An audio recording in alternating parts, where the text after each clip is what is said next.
done with the fighting. And that is what opened the door to doing smarter things with water resources.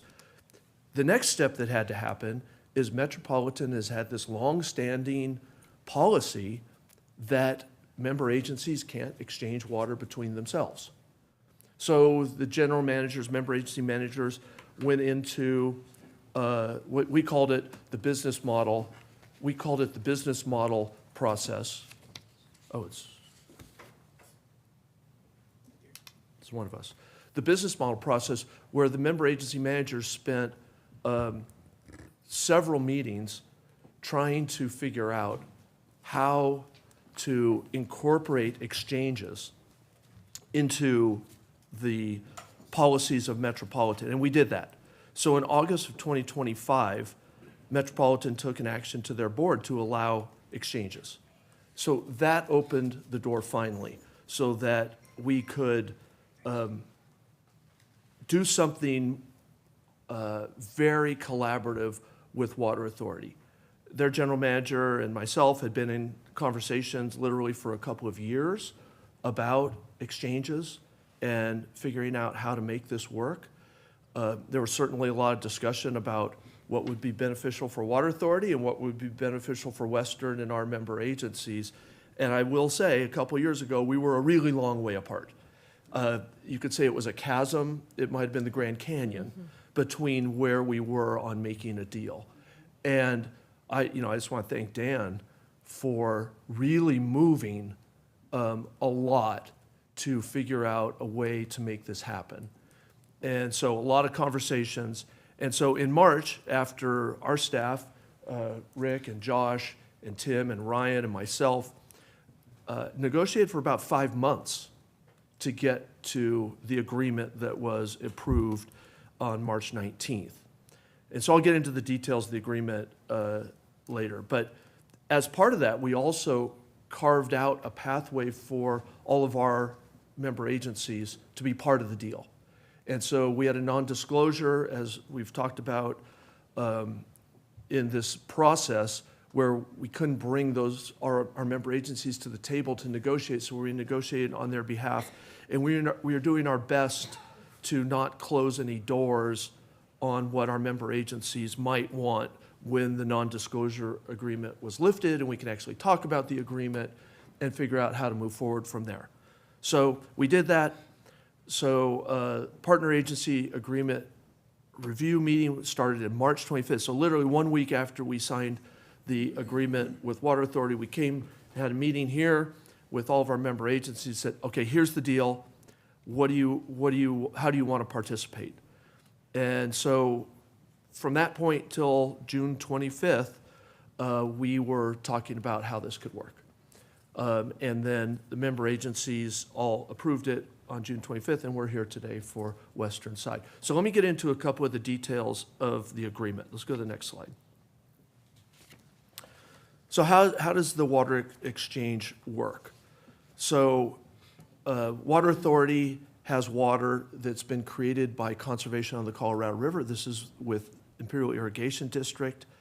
They also have a challenge, Water Authority, in that they've had a lot of conservation in their service area. So their demands have dropped. So this water, which is take or pay water from Imperial Irrigation District, was not getting used.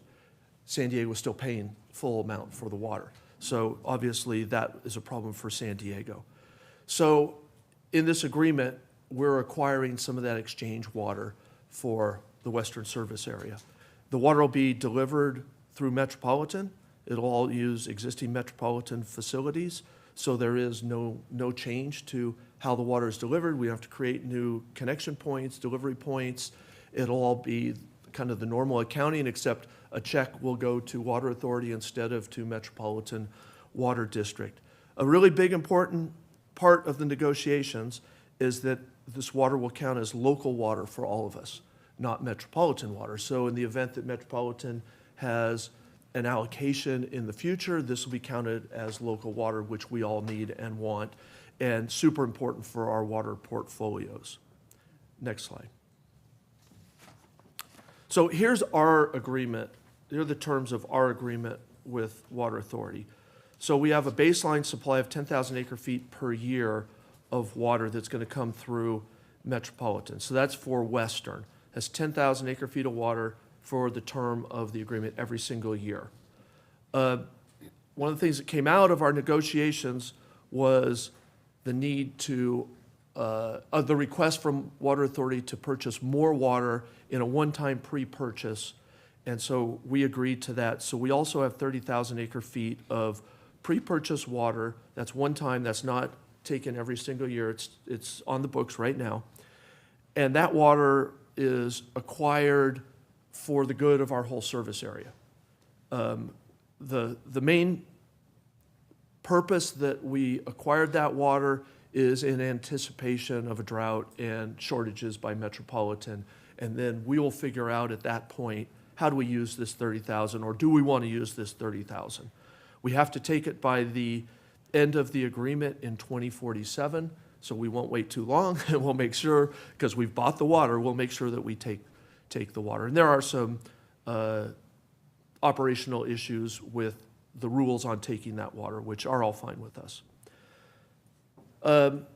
As part of that, we felt that our member agencies were going to want to be part of this deal, so we negotiated a 120-day period for the member agencies to sign on to the deal. That was 120 days for us to share the deal, for our member agencies to think about it, debate it with their boards, decide if it's right for them, and then come back and sign an agreement as we're doing today.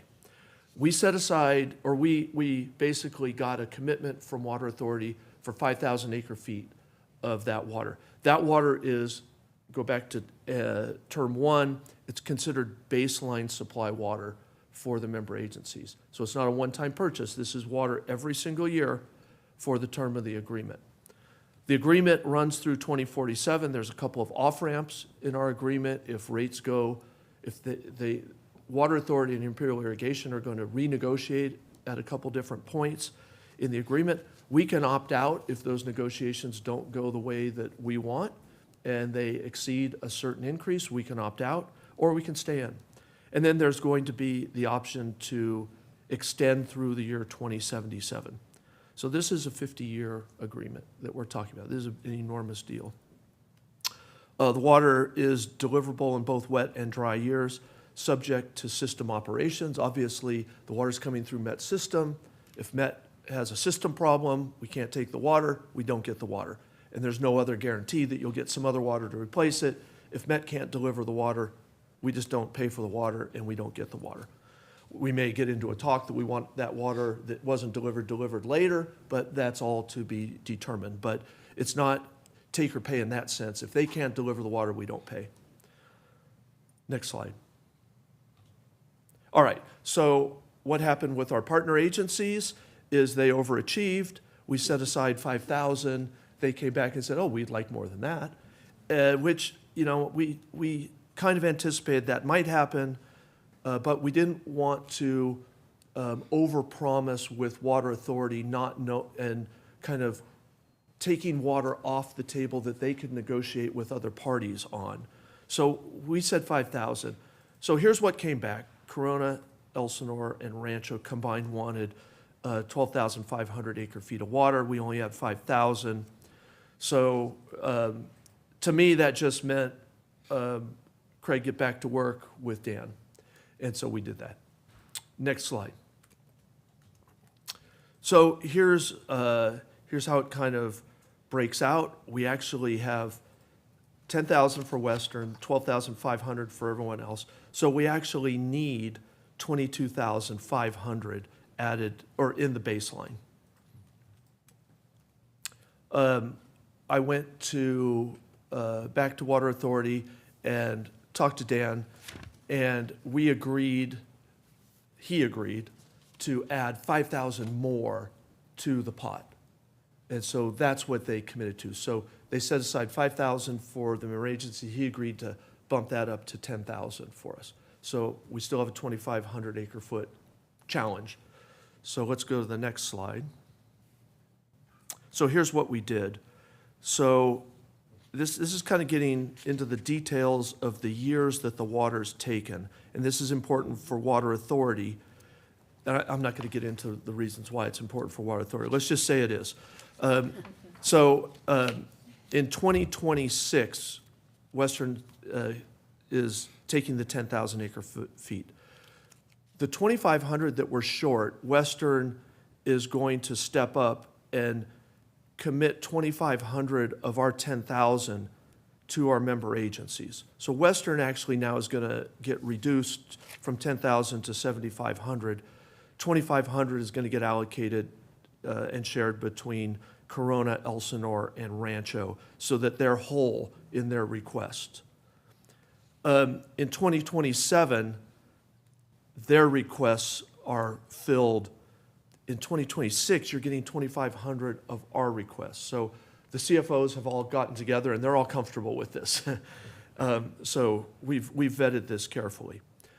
Western then, as part of the agreement with Water Authority, we've got numerous on-ramps to acquire more water if Water Authority comes back annually and says they have more water to sell or exchange. We feel confident that that's going to happen. So I'm comfortable that Western's going to add that 2,500 back into our portfolio at some point in the future when we really need it and when Water Authority offers that water. So that's how we're accommodating. So in the future, we'll be at 20,000 of baseline water in 2027, and hopefully in the future we'll be at 22,500. All right. Hopefully that's clear. Next slide. So some of the key terms, remember this is all built off of our agreement with Water Authority, so your agreement has to be in alignment with our agreement. We couldn't change any of the terms of the Water Authority Western agreement.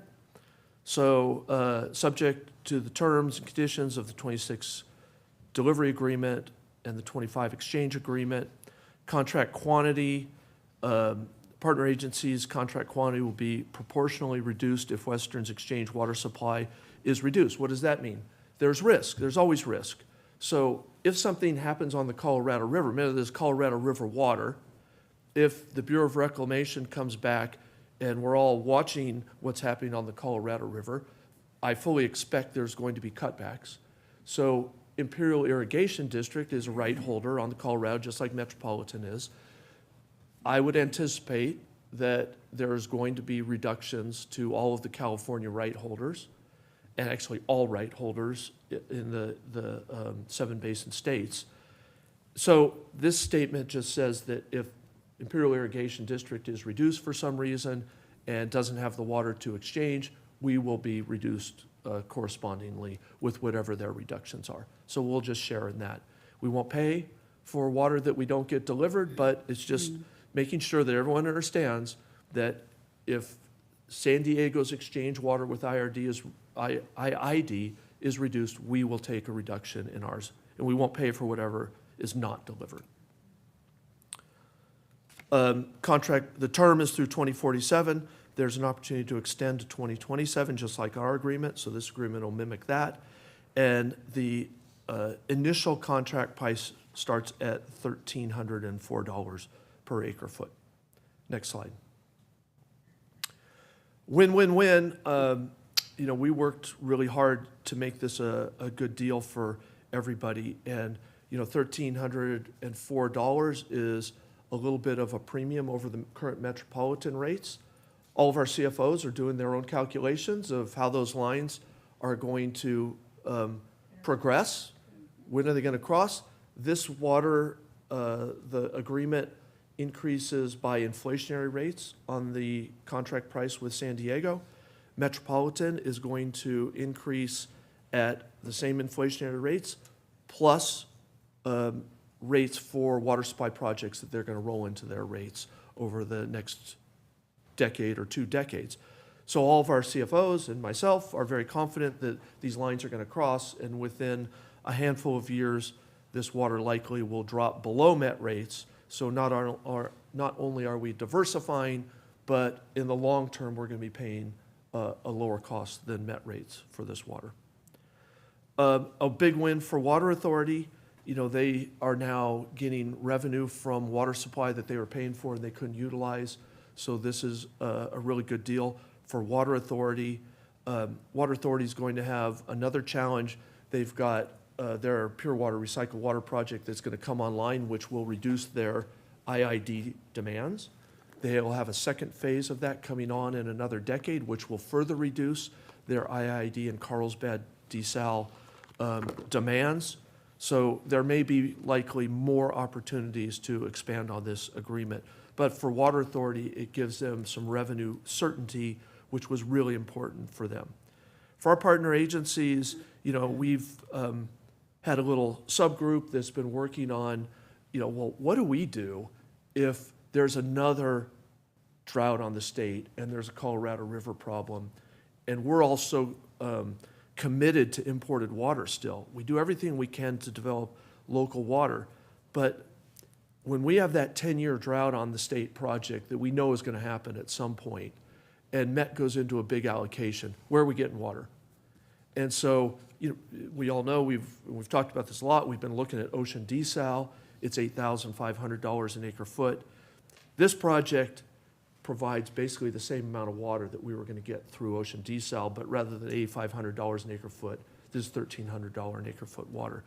So we get great diversification. It's considered a local water supply. It increases our drought resilience for our communities, and it gives us some real surety in how we're planning our water futures. And hopefully it's offsetting some project expenditures that we were all going to have to try and develop these water supplies that now we don't have to. So I look at it as a win for Western, a win for Water Authority. I look at it as a win for Metropolitan. I should add another win, and a win for all of our partner agencies. Next slide. So with that, the recommendation is to enter into the exchange agreements. So that concludes my presentation. We wanted to give our agencies an opportunity to make any comments if they would like. They're not forced to, but they all like to talk, so I'm sure they'll come up and do this. So I wanted to kick it off with Tom Moody from Corona.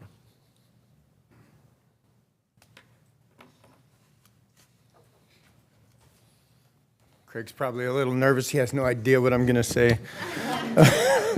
Very nervous, Tom. Not a little nervous. I don't think we fully realize the value of Craig. Craig has provided smart leadership for a region for quite some time. And I can be really, really direct with Craig, and I appreciate that, being able to say what's on my mind and being able to say it in a way that's for me. Because Craig will then call me or we'll talk and we can kind of work through that. But with SB 72, with this water exchange deal, Craig is thinking far into the future for our entire region, and you don't see that very often. And that's smart leadership, and that's who he is. And he is that because of your support, and I appreciate that. As a partner agency, we appreciate that. I'm grateful for the opportunity. I think this is great for our region, and I look forward to many, many future years of future negotiations. So thank you. Thank you, Tom. Elsinore, Andy, and you want to, sorry, Director Morris and General Manager Thomas. Good morning, President Roden, board members. Staff was so nice to give me a speech last night. I said, you have something for me to say? And they wrote something up for me this morning, and I'm actually not going to use it because Craig actually said everything that I was going to mention. But most importantly, I think the one thing he mentioned was about our ability to put off projects from this. What this is going to do for Elsinore Valley specifically is allow us to put off some very, very expensive projects that, you know, to be realistic, I talk a lot to all of you about the affordability aspect, that people talk about affordability all the time, but what really is it? You know, and I think I've talked to Craig and Brenda, of course, a lot about, you know, my ratepayers, especially our customers, and their ability to even put a roof on their house. And water, we can't work that way. They need it. We have to have it. So from my perspective, this deal is amazing. I know I was frustrated at some times because we weren't in on it because of the NDAs and we couldn't know what was happening. But ultimately, where we've gotten today is because of the relationships that we have that weren't here 16 years ago when I first started in the water world. I got elected. We didn't have this. It's totally different. So I hope that our public knows and can see from deals like this that we are working as a region unlike the way it was in the past. Totally different world. And that's what's so amazing. And I think that our relationships is what it's all about. And that the amount of caring that we have for all of our customers in this region. It's not about us as individuals. We all got elected to serve the people that we care about. And that's what's so amazing about this deal today is that we're all here, but it's not about us. It's about our future of all of our customers. And I just want to say how much I appreciate all of you and all of the other partners that we have. We're all in it together. So thank you so much again. Really appreciate it. Greg? Thanks, Andy. Yeah, I'm not going to repeat everything that Andy and definitely Tom and Jason will probably say too, but Craig, thank you very much. Again, I think, like Andy says, everything, just working together for the common good is such a great, it's enjoyable to go to work because of that, and knowing that we can all work through some adversities or some differences of opinions, but get to the end result and get that touchdown, or depending on who's going to play and win tonight in the World Cup. We'll see who's going there. But I do want to recognize, too, that I want to thank Tim, Rick, Josh, and Ryan, and then, of course, from Elsinore's staff, Ganesh, Parag, and Scott Thompson, our finance folks, because they did a lot of the heavy lifting on making this work, and I know they were the gatekeepers of comments and different things that would funnel it back up. So I just want to thank the staffs for all their hard work, because we know that's how a lot of this stuff happens. But really happy that we're going to be signing this finally signing this agreement. So thank you. Thank you. Jason and Director Hoagland. For Rancho, if you don't know where they're coming from, I guess I should say that. Thank you very much. So I mentioned this at a board meeting last week, that it's the curse of having worked here for almost 40 years and knowing the history. And as General Manager Thomas pointed out, things are much, much better now than they were in the 80s. We're all working. We have a common goal.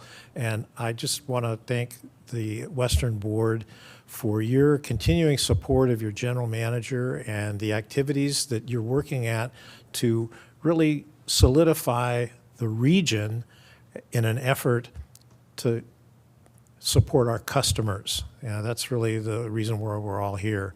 So in finding ways, affordability is, I think that's a sliding scale in a lot of instances, and we're trying to keep it down. We're all looking for ways to do it.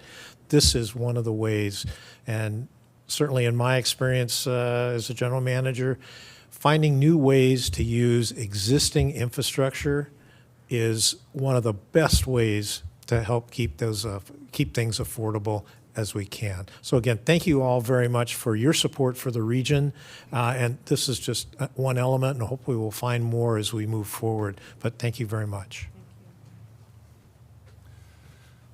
Good morning. Nothing like going last after all those great comments.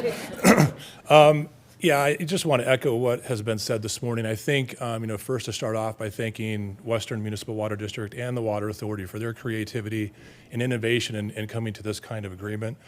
Thanking our collective boards and our staff for being so innovative and thinking outside that box and coming to a solution. I think really sets an example for not only our region, but Southern California and what the future of water looks like without having to build infrastructure, without having to spend a lot of money beyond just the purchase of water.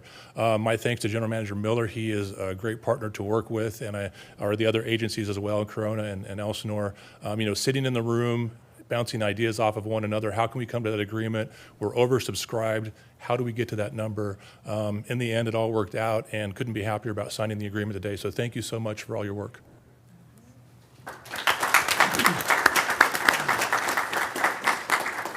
Thank you for all those comments. As long as I got the microphone, don't cut me off, Steve. it's really important, this concept of affordability. And, we're all talking about it. I think Rick's sitting on Aqua's affordability technical working group. And, people are trying to get their arms around what does affordability mean? And what are we going to do about it? And we wrestle with, well, if we got some grant funding, that'll make things affordable. No, you know what makes things affordable is projects like this. This is the foundation of affordability. If we have to go build $8,000 water as opposed to buying $1,300 water, that is what blows affordability up. And so I just want to thank our member agencies, but I want to thank the board. Director Denstead being at Met, and this wouldn't happen without Met. So her fighting for going the right way. The other thing that none of us, I see, you all don't see, is the collaboration, and it was mentioned about how well we get together as member agencies, the collaboration that has changed in the Met family amongst the Met member agency managers, where they say, well, LA is not going to be able to take part in this exchange program, but they didn't vote no on it. They all knew that this was an important conceptual thing that the Met family should be able to do. So, we owe part of this to 26 member agency managers that were all arguing behind the scenes before it ever got to Director Denstead to vote on. So many things happened, and, I think that, we're proud because we're doing this on behalf of our customers' future. And, we're looking to our grandkids. I've got a grandchild now, so he's going to be the general manager here in 2087. So I'm prepping for him. But I just want to thank my board because they give me enormous runway to go and try and do things that are going to help our service area. So thank you. And with that, I'm going to turn it over to President Roten. Okay. Well, thank you so much for those heartfelt comments. Ms. Ford, did we have any other public comments, or is there anyone in the audience that would like to speak? President Roten, I have had no requests to speak and no requests in the audience. Okay. Okay, this is it. This is your last chance. Okay. All right, thank you. Days like this don't come around very often.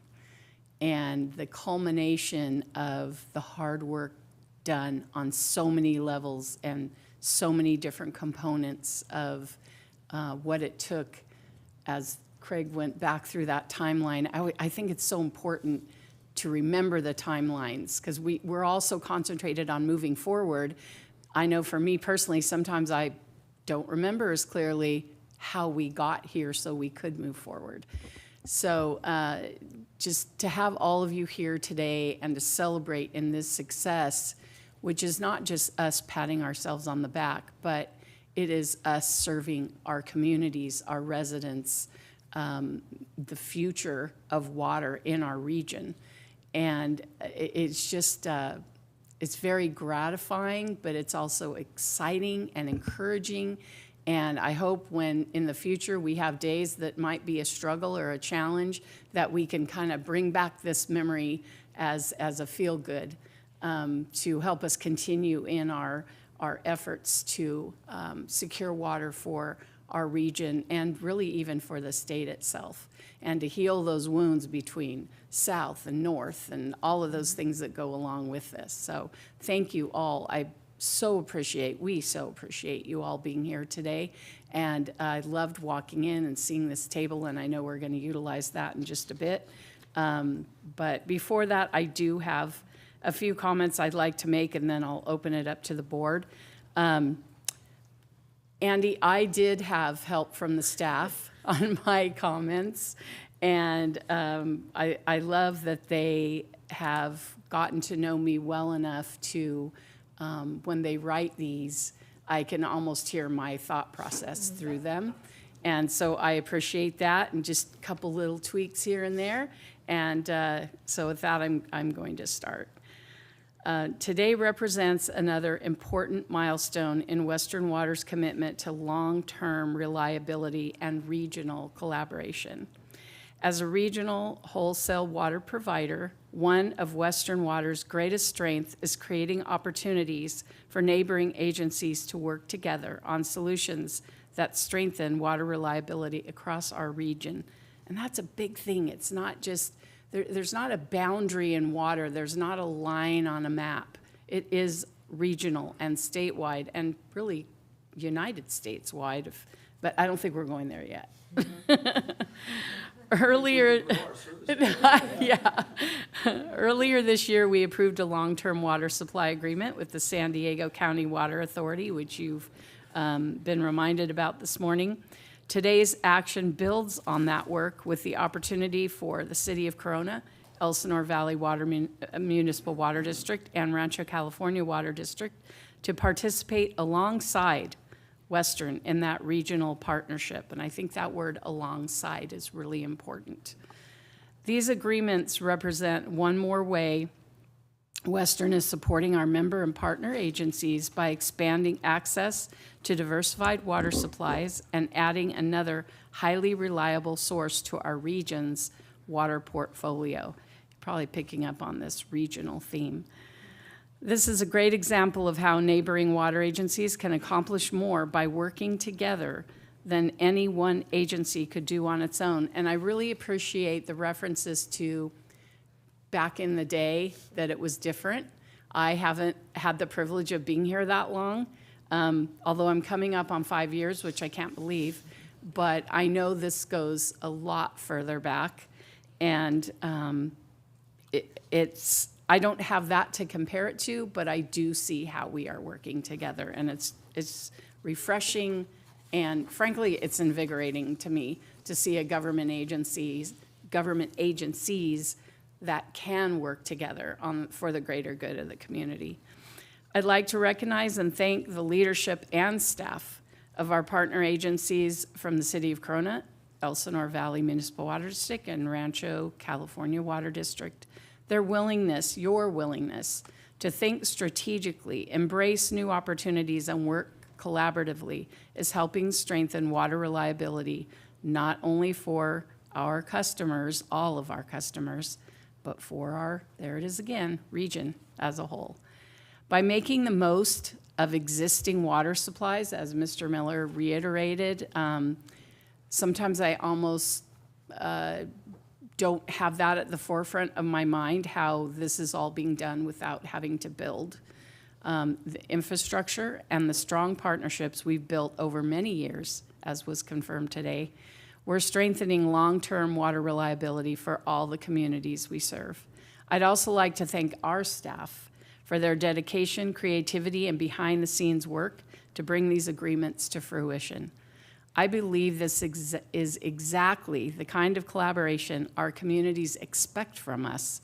When agencies work together, we create stronger, more resilient water systems for everyone we serve. I look forward to continuing to build on these partnerships in the years ahead. And these are very heartfelt comments on my behalf, and now I would like to open it up to our board for comments. I know that Director Denstadt is eagerly awaiting, and all of you may have that opportunity as well. Thank you, Laura. Appreciate that. Thank you all for being here today and for your comments. Andy, I remember when you got first elected onto the board, and it's been a pleasure working with you. And we've had some communications over challenges and things that have really happened, and so I really appreciate that. John, you are another person I've had a number of conversations with, trying to talk to you about the dynamic and getting up to Metropolitan and listening to me go on about what all the challenges are and all the things that I'm trying to figure out how to wiggle the way through. I have been sitting on this board since Water Authority and got into the battle. And I am truly thankful that I am here to have all of that now behind us, to put that and move it forward. when I got onto Met's board, Craig and I spent a tremendous amount of time having conversations about how are we going to flip the coin? How are we going to address issues, and instead of trying to battle all the way through and fight and clash heads, how can we all just get along? How can, we all are on the same mission, we all have the same objectives, we all have the same goals, and how do we make that happen? And it was a struggle. It was a struggle, and general managers had to get together and get on the same page. And then Metropolitan Board had to get on the same page. And, 38 board members is a dynamic. You have no idea the kind of conversation that happens in closed session when you've got that many opinions at the table, and the struggles that it takes to try to make things happen. I appreciate this room and my colleagues here referring to them as our customers and not just people that pay a rate.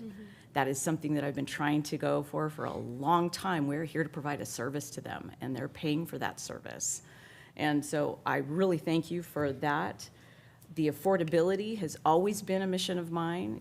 I worked for 7 years on this board to get our low-income assistance program started. And that's where affordability all started, and it just continues to go on there. And this kind of agreement really brings that home, where you guys have made those comments, where we don't have to now build those extra projects, where we're saving all that money and all the time that is going and all the effort and all the staff that have to work that out and all the inconvenience to our customers that go through all those projects. That is now to the wayside, and this has brought us home to a much better place on what we are doing in our mission. So there are a couple of people that I really want to thank at the forefront of this. Without Metropolitan coming to the table on this agreement, and all of my colleagues now really working towards a common goal of collaboration and trying to get along, we would have never gotten to the settlement. Without legal counsel and Marcia Scully up at Metropolitan and Water Authority's people coming in to try to meet that effort, and having the two chairs, Adon Ortega working on behalf of Metropolitan, to bring consensus, to really have us focus on what a picture was and to drive decision-making forward, and to really hold everybody accountable for what those decisions are. And is this really the answer that we want to turn over to our member agencies? Are we really going to continue these legal battles and these challenges and throwing all this money at attorneys that I'm sure probably have really nice condos on Maui at this point, right? From all of the money that was paid for that. But how much of that could have gone into infrastructure and into water supply instead? So on behalf of all of those people, on top of Craig's efforts, on top of the negotiation team that I got tremendous compliments from Water Authority on your outside of the box thinking, your willingness to negotiate and bring thoughtful processes forward. You guys got more compliments than the other negotiating teams from other agencies, just want to say that. So, and quite honestly, for this board to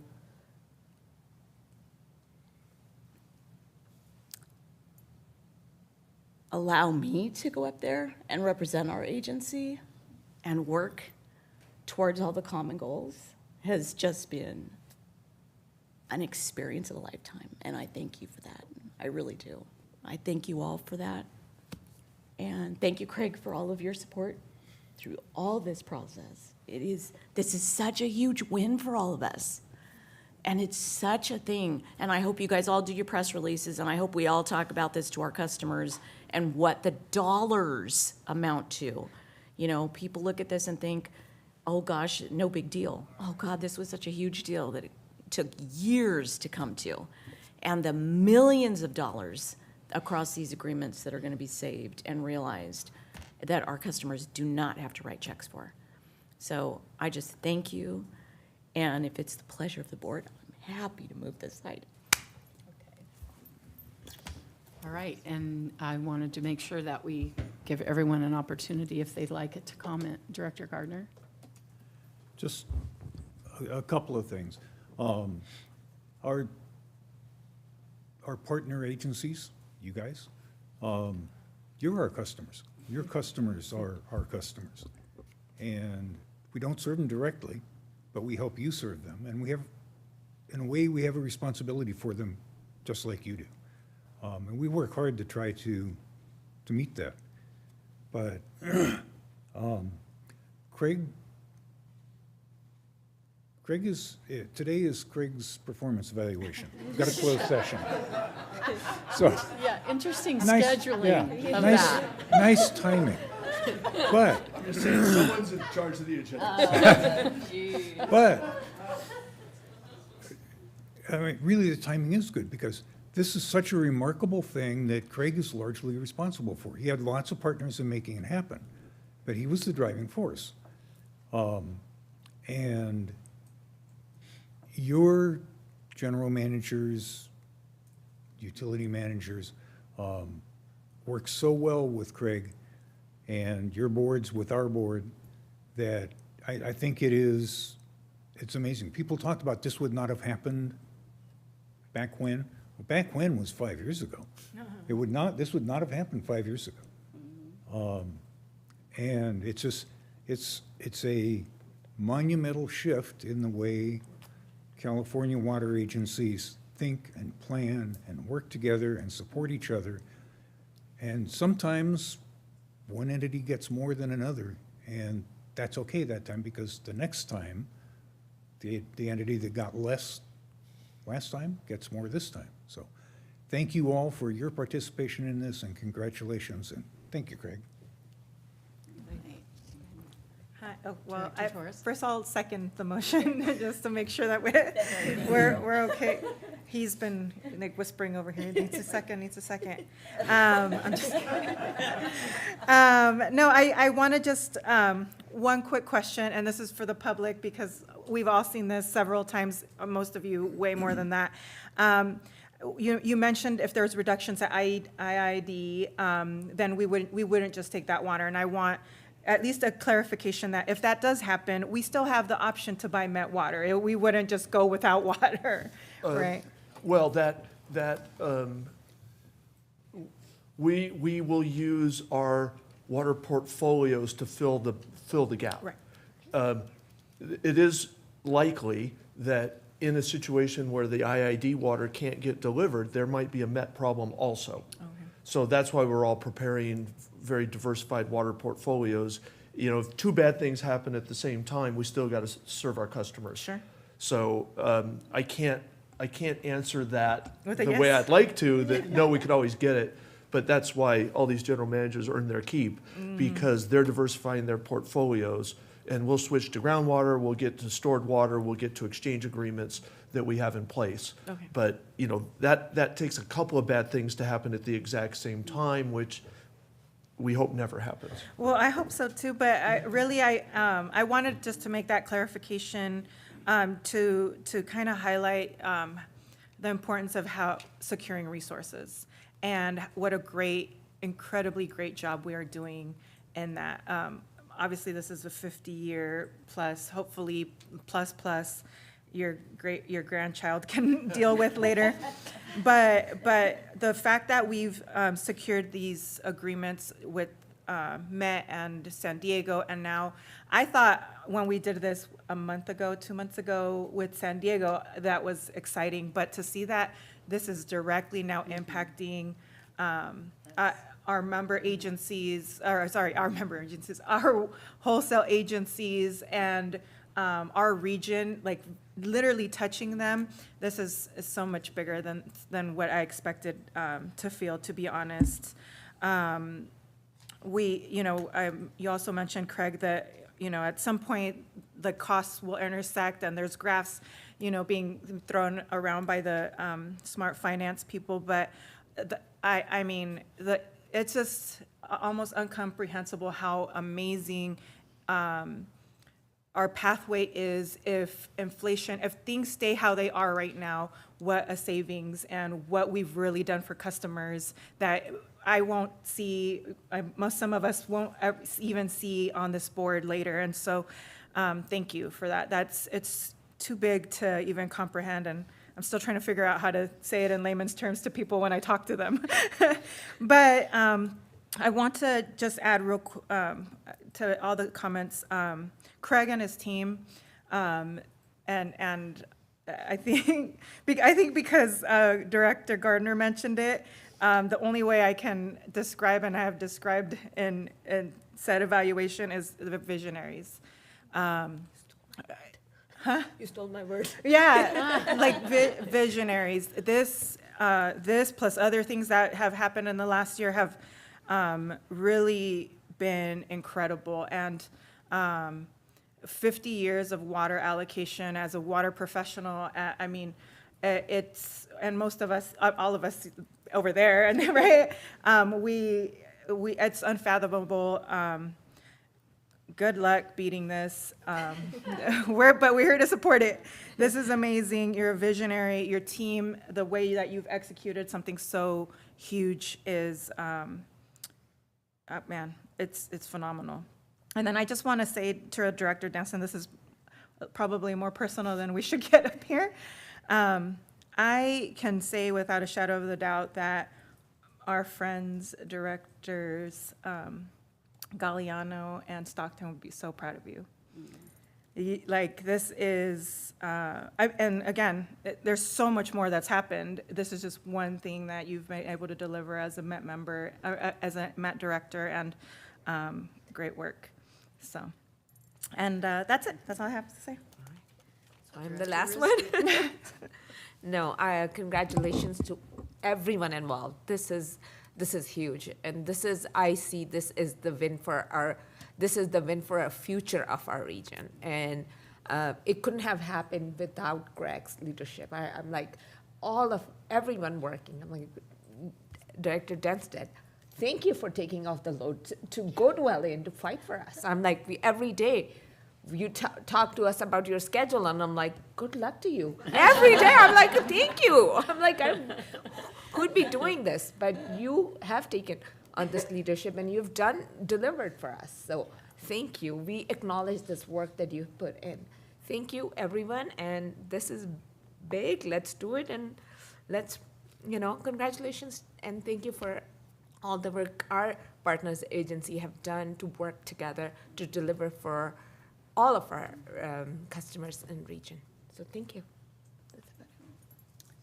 Okay, we have a motion and a second, and it sounds like it's time for the roll call for this win-win-win. It is. Are we ready? Yes. Let's do it. Director Gardner. Aye. Director Torres. Yes. Director Dinstedt. Absolutely, yes. Director Rizvi. Aye. President Roten. And I was going to say absolutely too, and I can't think of another word, so absolutely yes. Thank you, President Roten. The motion carries 5-0. Okay.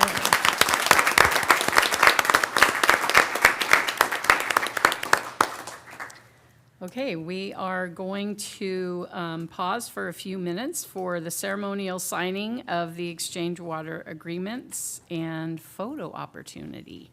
That's right. And So- for clarification, we are not recessing the meeting. The meeting is continuing and is being live streamed. Okay, Okay. so we can go.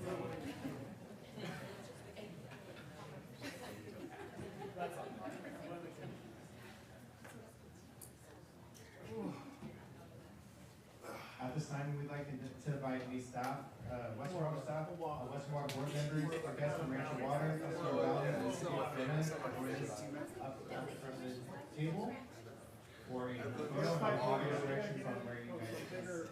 Bigger water battle. This is all nice and agreeable. Heights is where the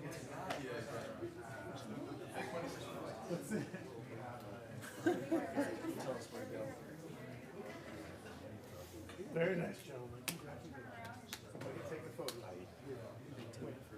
Oh, sorry, I'm so sorry. That's right. I know, it's like, what are you gonna put on next year's email? Like, geez, yeah.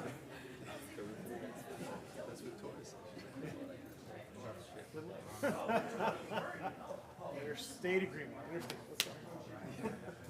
I think we're just gonna go on vacation for a couple of days. That's it. What are we gonna do? What are we gonna do?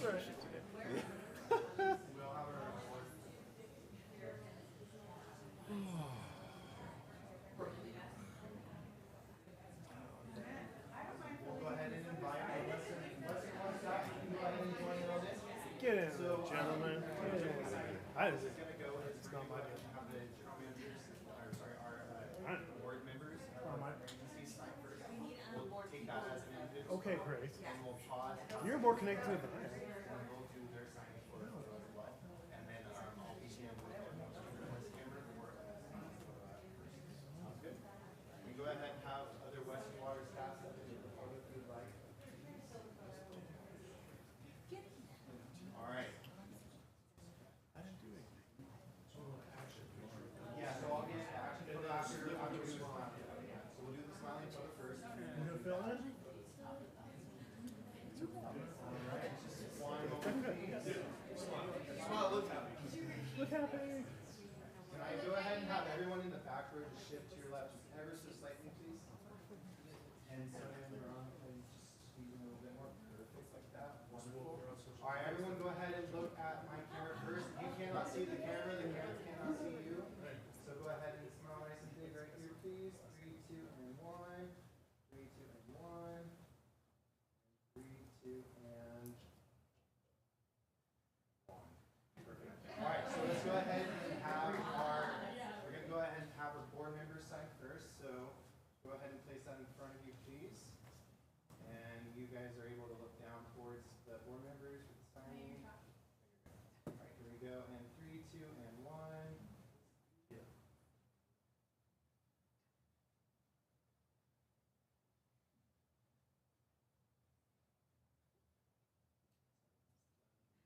Pass that over to the members. Go ahead and do that. 3, 2, and 1.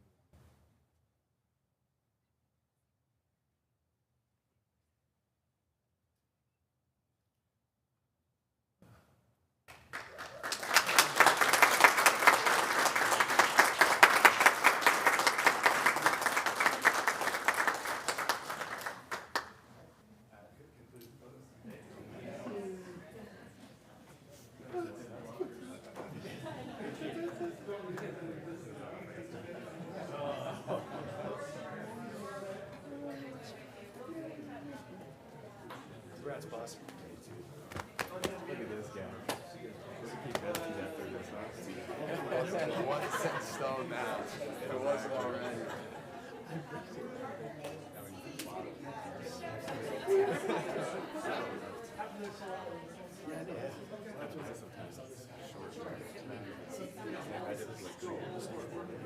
Forces you to make decisions, right? It is perfect. At least spot on. Until we implement. There's always that question. We should ask my I know he's not gonna.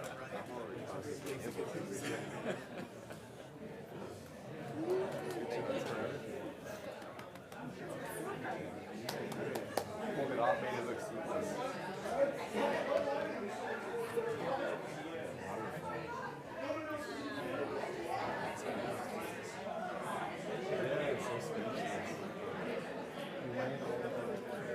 Yes. And the cheers.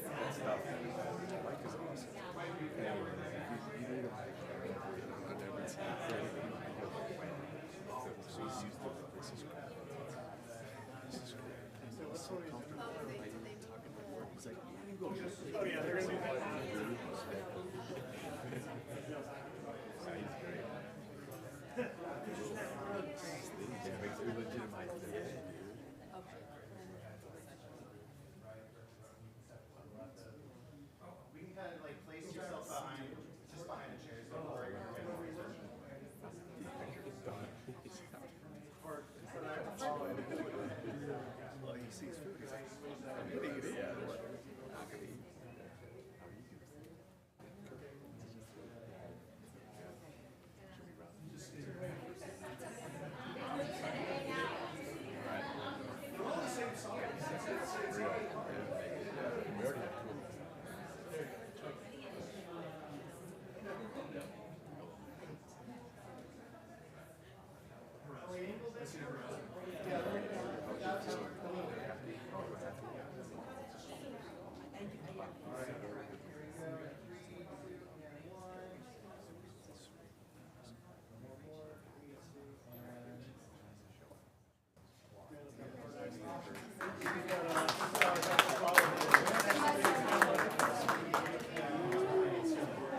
Thank you. If I can get everyone to return to the dais, that would be great.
We're not actually going to call back to order, but I'm going to, as soon as I get Steve back.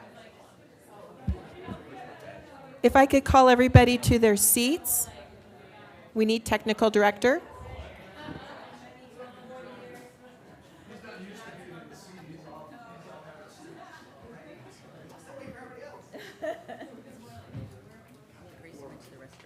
Oh, okay. The meeting is still in session. We're not waiting. Director Torres will return in just one moment, so we can go ahead and start. Okay. Mr. Miller, I believe you Yeah, have another comment. I'm sorry that the whole crowd left, but I would be remiss if I didn't thank Holland for all of his work on this. And since, I mean, this was a day and night. I got Sunday versions of the agreement. I got Saturday versions. I got 11 p.m. versions of the agreement. And Holland took like a dog with a bone. It's like, we have a deadline. Make sure this happens. And I will share one other thing that Dan Denham said to me was like, okay, we got an agreement, Craig, we're good. Let's just make sure the attorneys don't mess it up. And our attorney did not mess it up. Our attorney delivered big time. Excellent. Okay. Okay. Wow. All right, so now we're back to the business of the agenda. We'll take item 8B, adopt a resolution to establish the Arlington DeSalter and the Combined DeSalter Enterprise Program water rates for fiscal years 2026, 2027. Thank you. This item went to the Finance Committee on Monday. We're running it concurrently through the board because of some time constraint issues. So we had a good discussion. Allison Clark is here again to review it for the board. Allison, all yours. Thank you. We were just talking, that was a really big item to follow with just routine business. So getting back to it, good morning, directors. Before you this morning is Resolution 3387, and this resolution establishes Arlington DeSalter and Combined DeSalter water rates for fiscal years 26-27 and 27-28. We are bringing forward both sets of rates today to be prepared for two different service and billing scenarios for the upcoming year. During the Combined DeSalter Enterprise Pilot Program, the existing Arlington DeSalter purchase agreements with the cities of Norco and Corona were paused. But now that the Combined DeSalter Pilot Program agreements have expired, Corona and Norco can continue to purchase Arlington DeSalter water under their existing agreements. So those existing agreements require an annual water rate based on the full cost to provide service from the Arlington DeSalter facility, including replacement. Norco has a right to purchase up to 4,400 acre-feet of water per year from the DeSalter, and Corona can purchase any Arlington DeSalter water that is produced in excess of Norco's needs. So if either agency purchases water under their existing agreements, we need Arlington DeSalter water rates in place so we can bill appropriately. Staff is also working, right now we're in discussions with the city of Norco to continue our partnership with them in the Combined DeSalter Enterprise Program. So should Norco or any other agency partner with us in a new Combined DeSalter participation agreement, we need a Combined DeSalter rate structure to account for the broader program costs. So for that reason, staff is asking the board to also adopt combined desalter rates. So Western Water has rates ready if combined desalter program agreements move forward. Arlington desalter rates are in about the $1,500 range, while combined desalter rates are around $1,300 to $1,400. If Norco were to have to purchase and wheel Met Water through agreement, that rate would be around $1,800 for them. So both rates are savings to them. To sum it up, Arlington desalter rates are needed to support existing contractual obligations, while the combined desalter rates are needed to support any continued or future participation in the combined desalter program. Adopting both rate structures now provides pricing clarity and allows for timely, accurate billing and preserves flexibility while negotiations continue. And since both rate structures are closely aligned with Western Water's recently adopted biennial budget, we're seeking approval to adopt rates for both fiscal years 27 and 28. So thank you, and I'm happy to answer any questions. Are there any questions? No questions, well, I'll move the item. Second. We have a motion and 2 seconds. Which one of you? Gracie's. Okay, Director Torres, to adopt resolution number 3387. And did we have any public comments on this item? We do not. Okay, I think we're good to move on with the vote, please. Director Gardner. Aye. Director Torres. Yes. Director Dinstedt. Aye. Director Risby. Aye. President Roten. Yes. Thank you. The motion carries 5-0. Okay, we'll move on to item 8C, approve a reimbursement agreement with the Riverside County Flood Control and Water Conservation District for the Mockingbird Canyon Stabilization and Waterline Relocations Project. Director President, before we move on there, I just want to check with legal counsel that I do not have a conflict of interest as an employee of flood control. Thank you, Director Torres. BBK has looked into this and determined that Director Torres likely does not have a conflict that would be disqualifying and should be allowed to participate in this item at her discretion. Director Torres is employed as an environmental planner, right, at flood control. The item before the board is a reimbursement agreement between Western and Flood Control for work done in Mockingbird Canyon. As staff will present, the FPPC has previously considered whether a local official in Director Torres' position has a disqualifying conflict under the California Political Reform Act.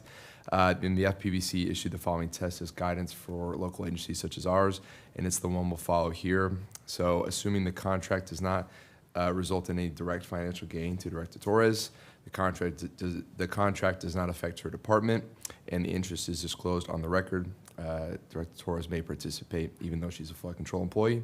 So I'm going to ask you a couple questions. Director Torres, do you know of any direct financial gain you would receive as a result of this agreement? No. Okay, next. Do you know whether this agreement will affect your department? No. Okay, so given that both answers are no and your interest is disclosed on the record, thank you for that. It's my opinion that it's fine to proceed as a full board, President Roden. Okay, thank you very much. Mr. Miller, we'll move on with the report. Yes, this has been presented to the engineering committee before, and Derek is going to present this to the board now. Great. Good morning, directors. I will try and keep this to just the minimum.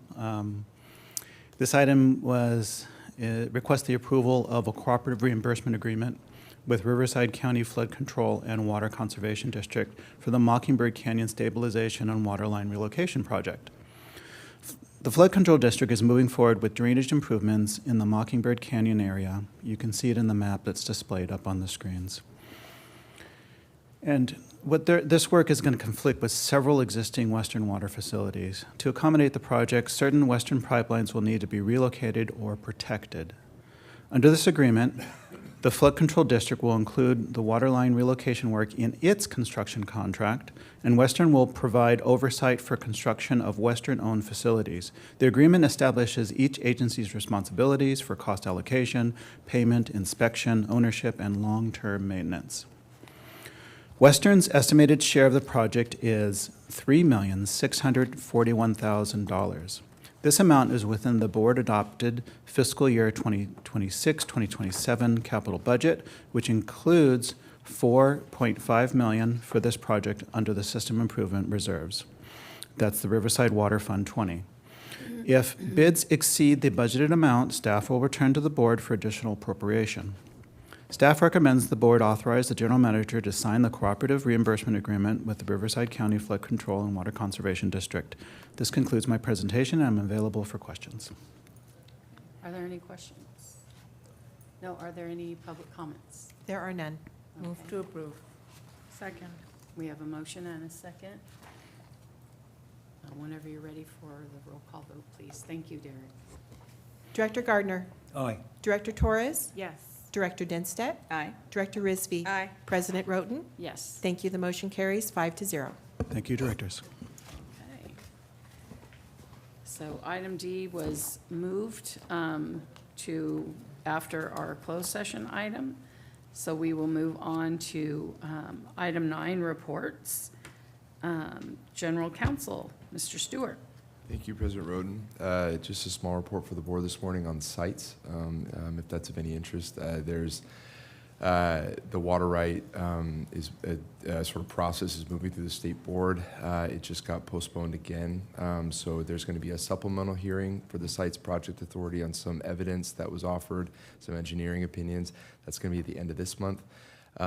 We had one of the board members on the state board step down, and an appointment was done to replace her. So there's some movement there, but it's looking like we will get a final determination on that by the end of the year now. So I'll continue to keep the board and staff updated on that as far as what I can share.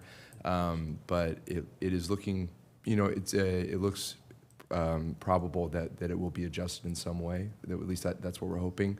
How much up, from 1 million acre feet to the 1.5 million requested, I don't know. But that's at least the hope of staff and those folks who are on the ground there. But it is looking like the Sites Project Board does want to get those agreements signed before the water right is final. So we will have some updates for the board, and I'll continue to share those with staff as necessary. And one thing from my desk, I am very appreciative of staff for, I think, allowing me to work with them on these agreements. It's been a highlight of my career. And I think that, there's not a lot of staffs that could do this, and you guys are really lucky, and we're all really lucky to get to work with Josh, Ryan, Rick, Tim, Craig, and all the whole team. And I think their creativity and their insistence that I, in my limited role, think outside the box has made me a better lawyer.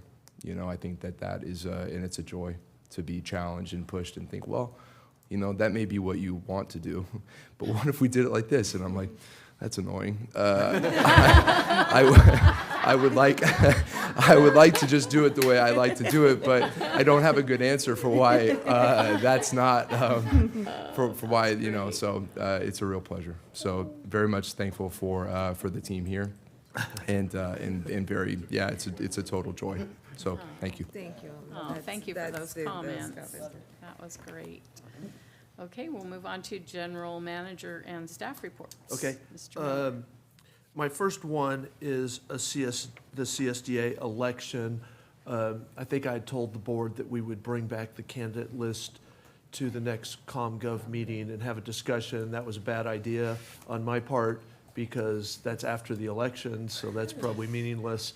So you all have the list of candidates, so I think the way that would be best is for you to email me your choice for the position. Don't email all, just email the general manager. Don't CC the rest of the board. And then I'll go ahead and make the recommendation based on that. But we're kind of out of time for other committee meetings to talk about it. We can't wait for the next board meeting. So sorry about that. The second item is the volcano fire that we were watching really closely. Director Ten said probably closer than the rest of us, she thinks.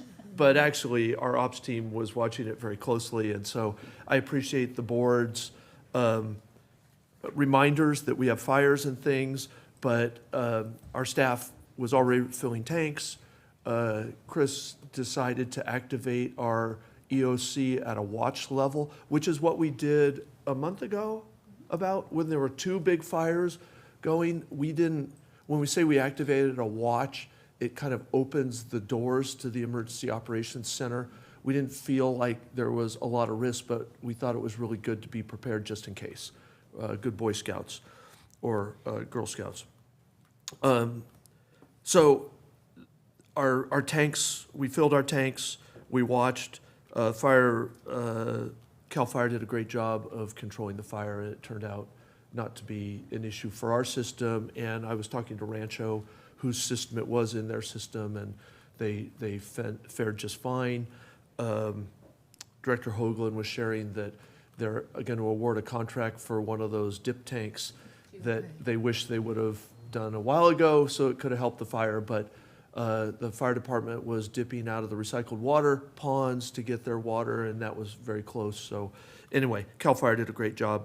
But we watch those things very closely, and actually staff all is on the Fire Watch app. And so it's lighting up all over the place, so we're all paying attention to all these fires. Then we try and figure out how close is it to our system and how do we move forward. So Chris, thank you for your diligence on that and keeping ops engaged. Paul, you too. Some recent community engagement activities. CCX was out at the Mission Grove Neighborhood Association meeting on July 8th and did a presentation on conservation.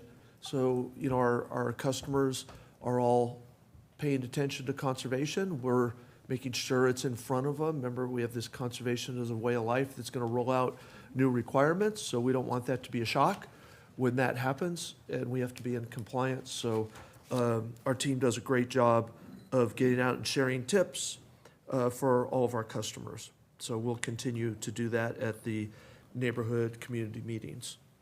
Some of my activities, I had a really good conversation with the Nature Conservancy last week. So you remember SB 72 is water for all, and that includes the environment.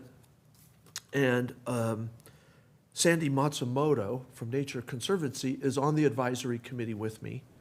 And you know, we had in the bill we had said we need environmental entities to be part of the advisory committee. So she is Nature Conservancy, I should say. Nature Conservancy is the one doing that. So I thought it'd be a really good idea to reach out to her offline and find out what some of her primary objectives were going to be on the advisory committee. And it turns out that they're very well aligned with what we would like to see happen on the advisory committee and statewide water issues. So really good meeting, and we'll continue to build on that relationship. Speaking of conservation as a way of life and non-functional turf, Tim and I went to lunch with Chris Birch.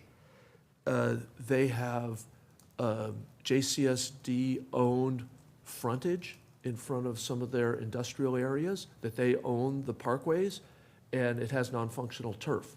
And so he has a real dilemma, and we're all going to have this dilemma, is it's mandated to be eliminated or converted, and this is a big budget issue with them without any funding coming from the state.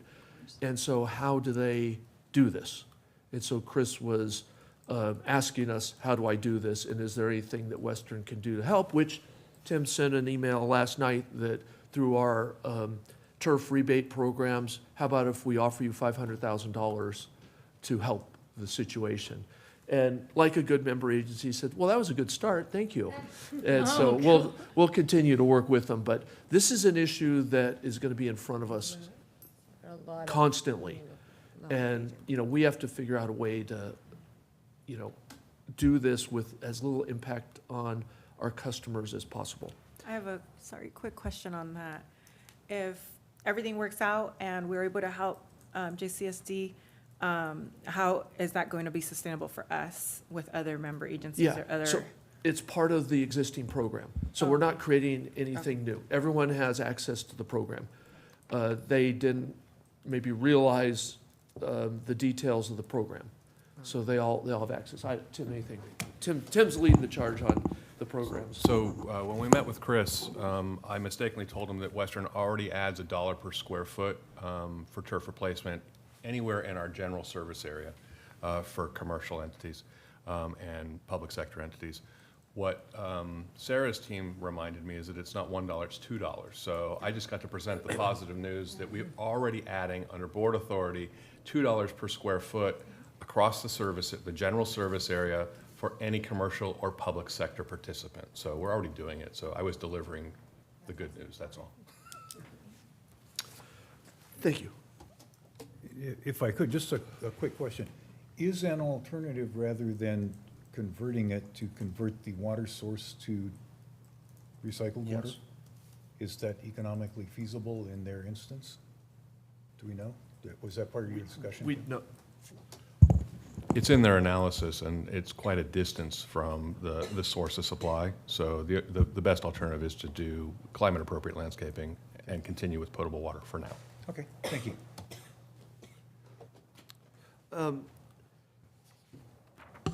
I met with David Garcia he's the general manager of RPU's public utility, discussing PFAS issues, water delivery issues. Remember, we have this agreement with them to wheel water, and then a separate agreement to purchase surplus water from the city.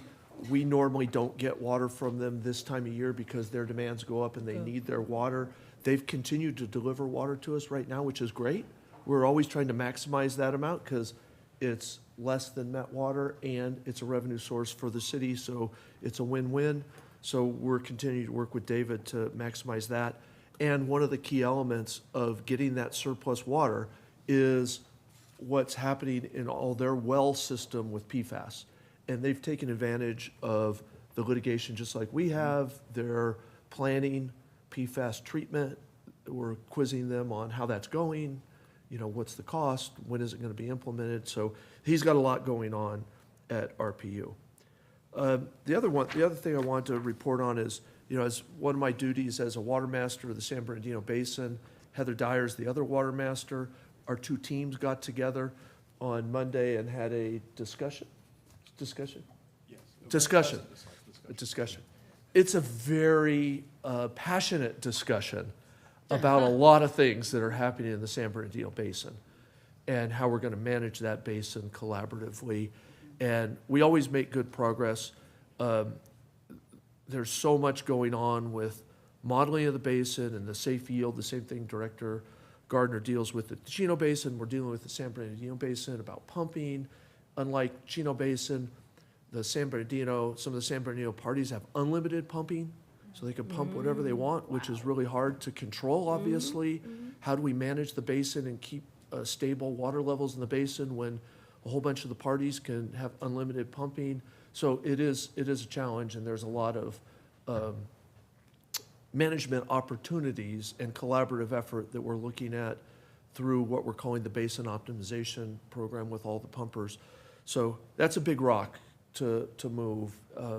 So a lot of work going on that behind the scenes. Nothing for the board to do on that yet. But and then finally, I just want to remind the board that we're going to cancel the August board meeting. And there's going to be a cancellation of the August 15th Finance Committee meeting. So with that, I would be happy to answer questions. Any questions? I just had one back to the turf issue for JCSD. So they were offered $500,000 from our turf replacement program. Is that the $2 a square foot? Yes. Oh, okay, so those are one and the same. And Offered is really not the right word. We inform them that they can participate. Yes, got it, okay. They have to apply through Metropolitan. Metropolitan's is the regional program. Metropolitan offers $3 a square foot. We add, again, under board authority, $2 to that $3. So it actually ends up being 5? Correct. Okay, Up to 5. total up to 5.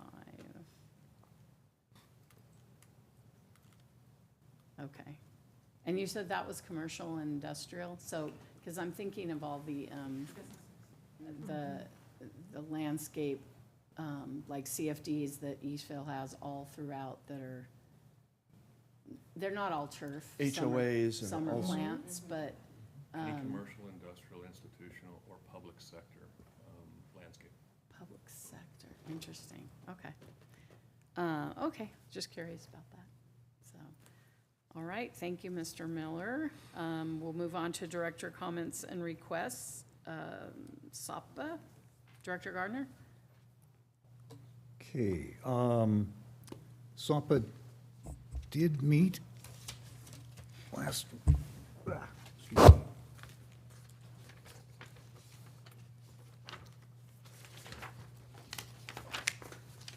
They met back on the 7th and took a couple of actions.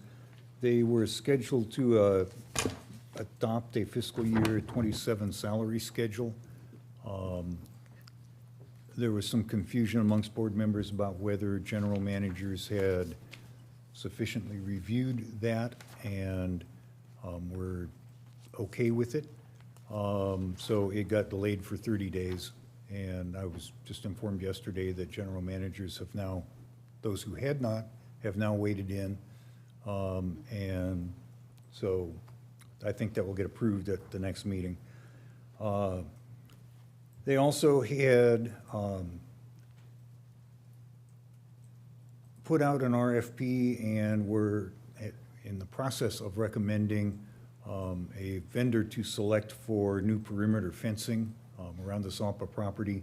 There's chain link fence on both sides, Caltrans on one side and the railroad and the Riverside Canal on the other side. And people cut the fence and walk through the property rather than walk around. And they also take things with them as they pass through the property. And occasionally leave things also. So Or just break that- things. Yeah, that's a problem. So we want to build a stronger fence, gonna build a wrought iron fence. But the one that they're about to recommend award to has gone silent, is not responding to any communications from SAPA staff any longer, so we rejected all of the bids, and it's going back out. And then we had some discussion on Proposition 4, funding opportunities that are upcoming, as is normal with state bond monies. Much of that flows through SAPA as kind of the administrator of the dollars in the program. So we're beginning discussions about how will that work and which programs are appropriate for SAPA to be involved in. So that will continue, and that's it for SAPA. Okay, thank you. Matt, I think you had a meeting. Oh, yes, did I have a meeting? Yes, I did. A couple of things. So let's start off with some interesting items of discussion. I will save this one. Okay. So on the One Water and Adaptation Committee, there was a Camp for Water quarterly update. They asked for letters or emails and things for comments on the framework. And so in talking with my colleague over at Eastern, we thought that perhaps the two general managers might be able to get together to discuss a joint letter on the framework principles and the information that they asked for to provide, that it might be better for that collaborative effort, and see where it's going to go. So that was one discussion. We did get an update on the Colorado negotiations. It's ongoing and it's complicated. I just don't know what else to tell you. It's ongoing and it's complicated. And it'll be different tomorrow. You know, I mean, yeah, so. Another interesting item that was given to the committee for Finance, Affordability, Asset Management, and Efficiency Committee was the post-benefits actuarial evaluation report was given. So that may be of interest to finance staff, just looking at what the liabilities are, what the funding is, what the valuation was for that portfolio, and some things going on there.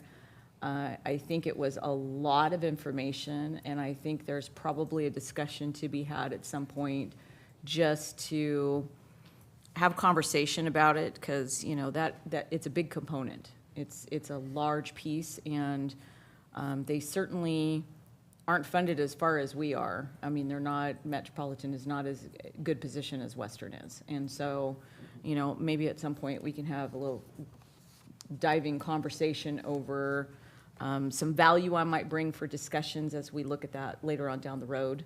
I think it was a lot for people to digest, and I think it's going to be a topic of discussion further down the road. So more to come on that. And then we had a very interesting presentation, which I have never had.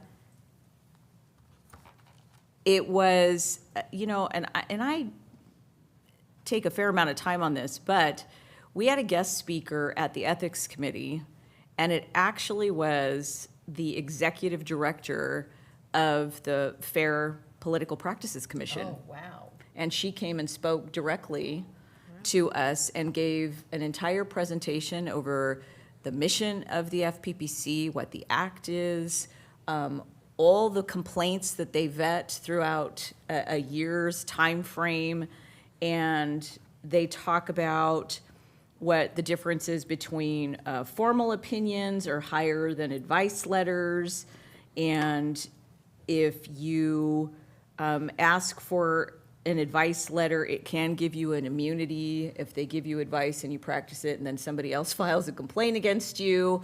So they talked about a variety of different things and how they look at things. They talked about what their entire goal is to try to just bring compliance and transparency and what their intent is. They have 104 staff members and a $19 million budget, and they collected over $500,000 in fines last year that all go to the general fund for the state. So nothing actually goes back to the commission.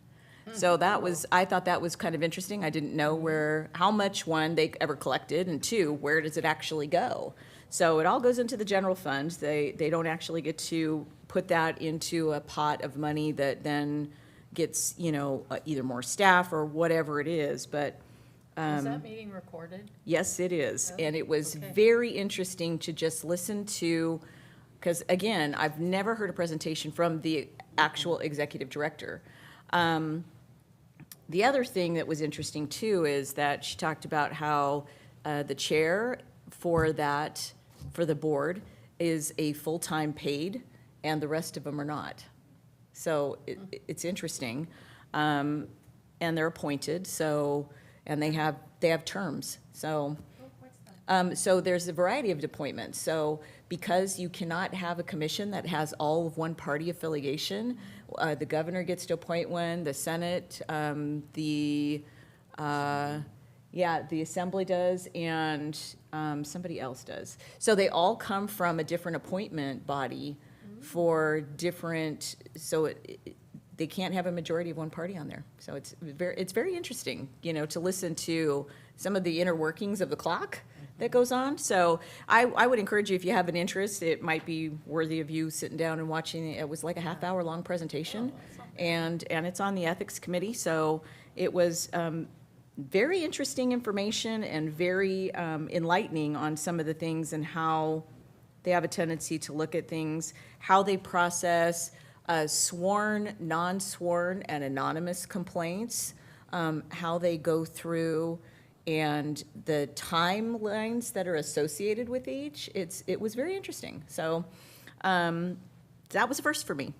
So just kind of share some information. It was a guest that was invited, and kudos to our chair, Carl Suckle, who sits on that committee, that said, I think this would be of value to us, and talk about it. You know, we have an ethics officer. SB 60 was formed, and it required Metropolitan to have an ethics office and an officer that maintains all of these and watches board activity, because it's such a diverse board that crosses so many counties, and, you know, it's very complicated. So this is why this committee is here. This is why we have all of these concerns and all of these things, and how they take Form 700s for their conflict of interest filings.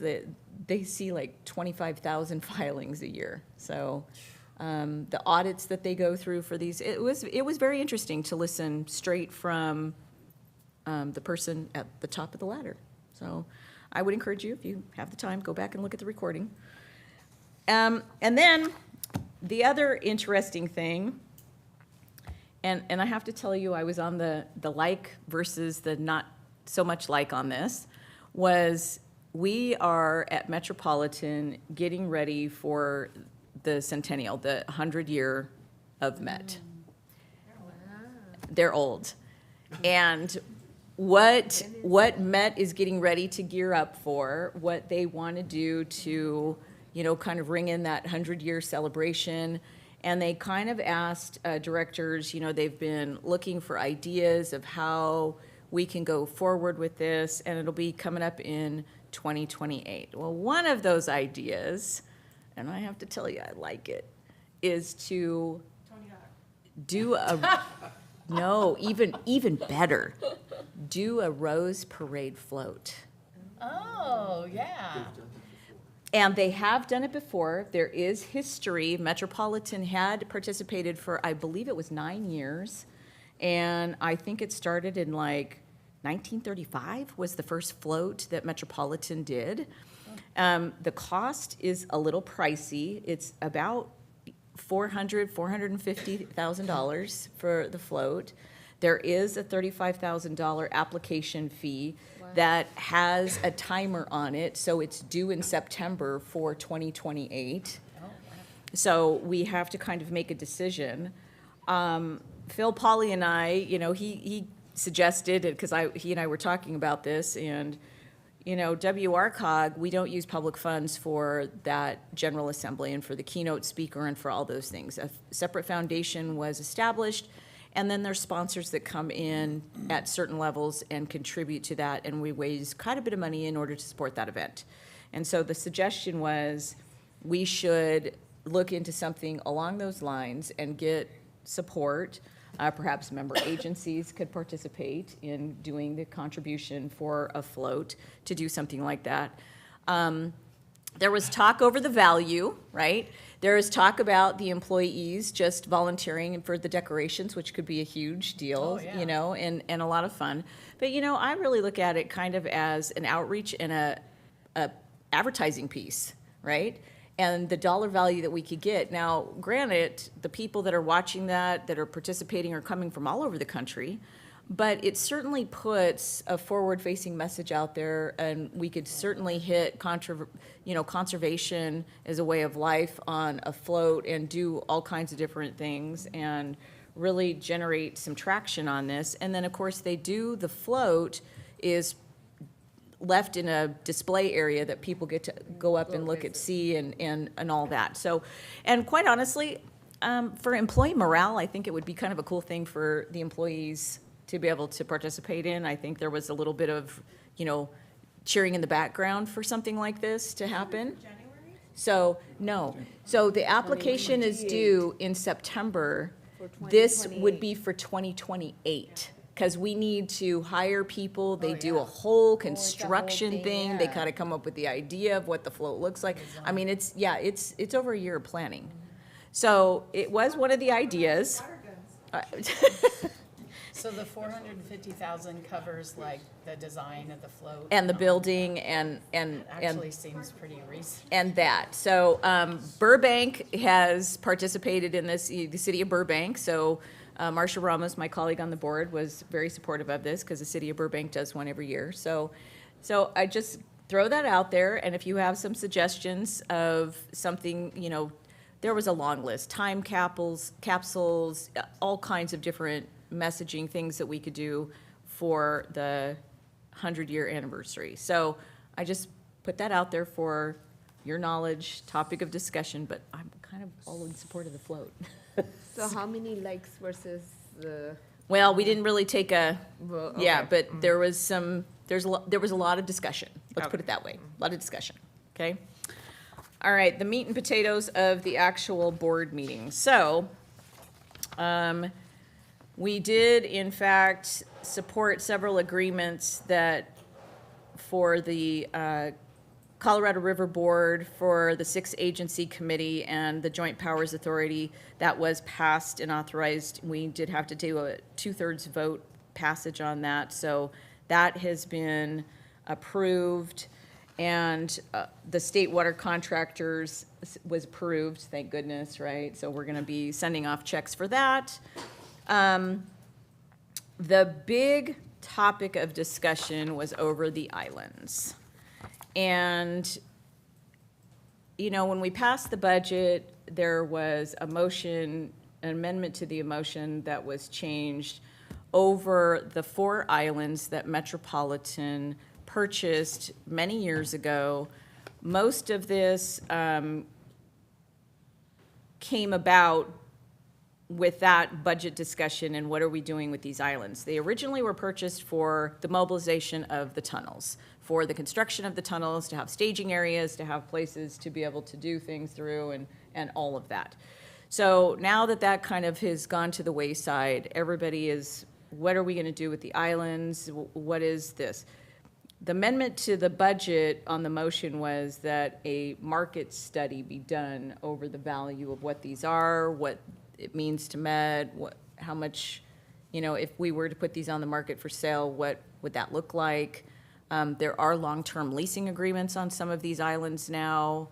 I don't know if it's on WebTrack or if it's on Bacon or one of the, anyways, there's leasing agreements with farmers for rice that were authorized a lot of months ago now, might even be like last year.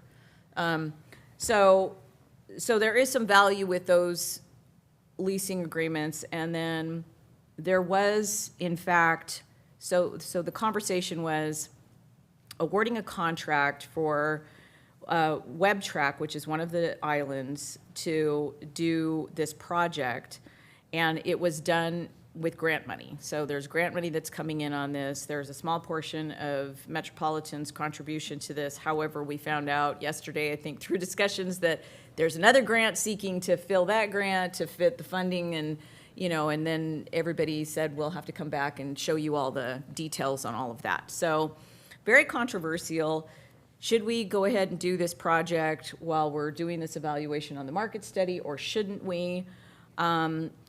And there was a lot of opinions going on back and forth. So at the end of the day, several motions were thrown out, several friendly amendments were thrown, several this, several that.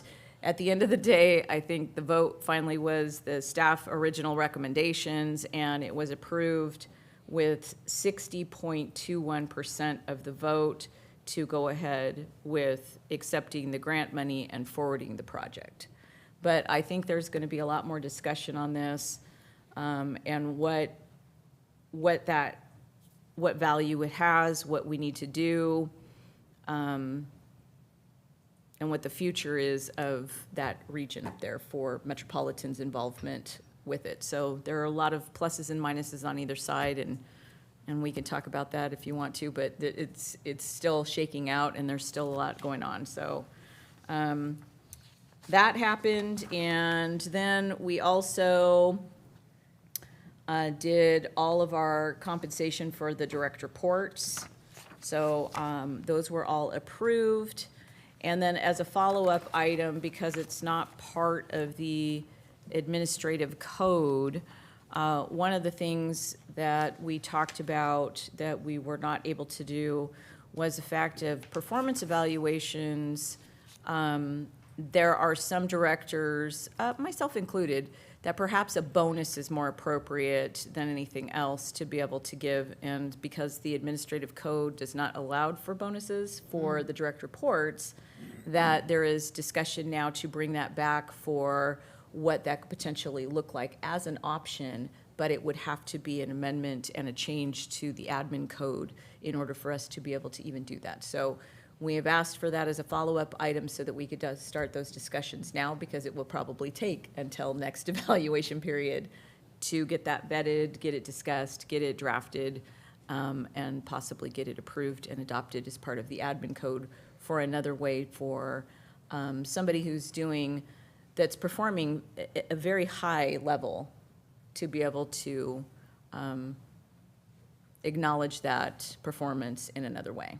So more to come on that. It will be, probably, it will take a good 9 or 10 months to talk about before we land on something. So that was the interest. I think the one island discussion lasted, I don't know, a good half hour, 45 minutes, yeah, at the board, that went through so many discussions that I literally had to raise my hand and say, whoa, whoa, whoa, you're calling for the vote. I don't even know what the vote is right now.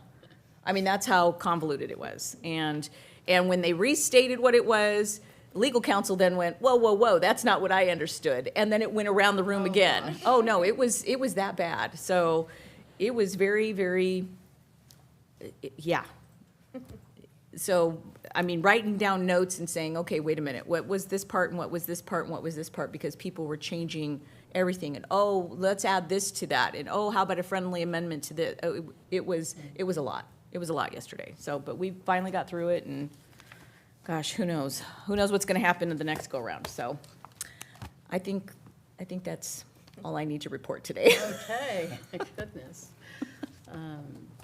Director Gardner, Chino Basin, I think next week. Yeah, Chino Basin Water Master Board meets next week. The advisory committee meets tomorrow. Yep. The pool committees met last week. And the item of discussion is, what is the safe yield and should we change it or not? The model, the very expensive, extensively peer-reviewed model, says you ought to cut it by about 10,000 acre feet. Because way out in the future, if all the assumptions that went into the model come true, then water levels in the basin will begin to decline, and that there will be material harm to the basin. The model does not suggest that there will be any harm whatsoever if safe yield is not reset now, but wait until 2030, when it has to be examined and potentially reset again. The three pools unanimously accepted staff's recommendation, which was adopt the results of the model. Staff recommended it be effective for fiscal year 25, 26, and the appropriative pool said, can we make that be 26, 27? Because we have made decisions, operating decisions, and based on a different assumption. And so that passed. That's what came unanimously out of the three committees. The appropriative pool has since had some discussions amongst themselves, and I don't know if it's a majority, but there are several who are saying, maybe that was a mistake. Maybe we should see if we can't get the board to consider not resetting safe yield now, but wait until 2030. The advisory pool, or advisory committee, takes that input from the three pools and decides what they're going to recommend to the board. So I anticipate a lively discussion on that at advisory committee tomorrow. I don't know what the result will be. So we shall see. It continues to be interesting. Do not copy Chino Basin Water Master for San Bernardino or Riverside Basins. Noted. Do not copy what? Chino Basin has the model for our don't use that basins as a that model. Greg is Water Oh, I Master see for. what you're saying. Oh, okay, okay, got it. All right, how about CDA? They are dark in this month. Okay, and I think I have this now, RCRA September. Yes. Right? Yes. And WRCOG? We were dark this month. Okay, and Sarah, I think also September, right? Yes. Okay, and how about Aqua? Aqua, we do have our Region 9 program on Friday at Wilson Creek, and we will have a great program. It is sold out. We have decided that we would allow on-site registration for folks, but on a first-come, first-served basis over what they may have availability in the room. And if we're out of space, we're out of space. So This is going to be a huge, I think there were more than 100 people that wanted to come, so this is going to be a hugely successful program, so get fired up. Craig, you're going to have a big audience there, and they're going to be rooting it on, so we're really looking forward to a successful program for Region 9. It I starts think. at 10? Ooh. Yes. Does it start at 10? That's what's on Oh, my okay. calendar, but I Maybe, never maybe know. I have it at a different time, so I'm there on time. Yeah. Wait, what did you say about 9? Registration starts at Oh, 9. okay. Program begins at 10 a.m. Yeah, Okay. yeah, I was gonna say, I think I'm supposed to be there earlier. So, I meant it started at yeah, 9. yeah, so, exactly. So, yeah, so we're looking forward to that program, you know, Region 9 has kind of a reputation at this point that we turn out really great programs and people really look forward to them, so no pressure, Craig, you know, for bringing that out. It's all up to whatever the moderator of our panel can pull off. Oh, there we go, okay, there it is, so, okay. Are you the moderator? Oh, we'll be moderating, and we'll stand between you and the reception. Ah, okay. There we go. All right, thank you. Let's move to director comments. Director Torres, do you want to start?